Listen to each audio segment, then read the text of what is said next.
Ginugunita po ngayon ang ika-29 na death anniversary ni Senador Benigno Ninoy Aquino Jr. na itinuturing na bayani ng demokrasya. Ang ilan, sa sobrang pagkaidolo kay Ninoy, ipinangalan pa ang kanilang anak sa kanya. Kilalanin natin ang ilan sa kanila sa report ni Cesar Apolinario on assignment. Mula sa eskulturang likha mismo ng kanyang ama hanggang sa pinakaunang handog na natanggap niya pagkasilang. Hindi maikakaila ng 28 anyos sa si Benigno Aquino o Gino na #1 fan ng kanyang pamilya ni Benigno Aquino Jr. o Ninoy para sa marami. Lolo ko talaga yung nagpangalan sa akin.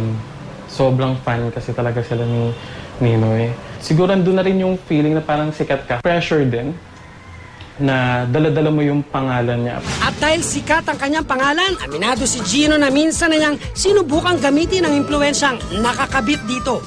Nauli kami sa meeting the red light ata yun para makalusot lang. So binigay ko yung ID ko. Sabi ko, ako po si Benigno Aquino. Sabi niya, si Presidente nga sumusunod sa batas trapiko. So napahiya lang ako na. So after that, hindi ko na ginamit yung ID ko. Pero tila mas mabigat na responsibilidad ang nakaatang sa mga tunay na kadugo ni Ninoy. Ito ang ramdam ng 26 anyos sa si Jiggy o Justin Benigno Aquino Cruz, ang nakaangklang responsibilidad sa kanyang pangalan. Lalo pat apo siya mismo ni Ninoy sa panganay na anak na si Bolsy Aquino Cruz. Carrying the Aquino name, may big responsibility ka talaga. Kasi ang tinuro nung lola ko na talagang may pangalan nakakabit sa inyo, alagaan ninyo. Hindi man naabutan ni Jiggy ang kanyang lolo Ninoy, hanga raw siya sa pagtataguyod dito sa kanyang pamilya. Namatay yung tatay niya when he was only a teenager. So bilang panganay na lalaki, so parang meron siyang responsibility being man of the house, man of the family. What can one man do? I have no army, I have no following, I have no money. I only have my indomitable spirit. Bagamat kilala na raw noon ang mga Aquino sa politika, ang lolo ni Ninoy na si Serviliano Aquino ay isa sa mga general noong panahon ni Emilio Aguinaldo.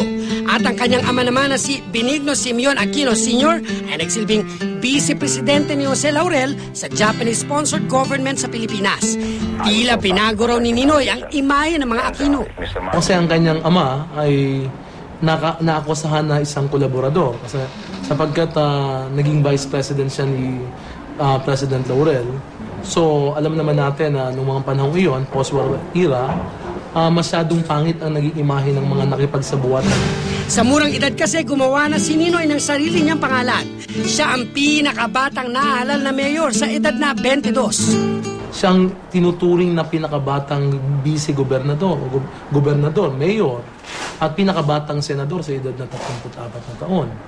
Ganon din, bilang isang journalist, pinakabatang war correspondent sa Korea. So hindi natin matatawaran yung kanyang papel sa lipunang Pilipino. Bakas pa sa alaala ng marami sa atin ang kontribusyong iniwan ang tinaguriang Wonder Boy of Philippine politics. At ilang henerasyon man ang lumipas, hindi na marahil maaalis ang mga katagang bayani at demokrasyang nakakabit na sa kanyang pangalan.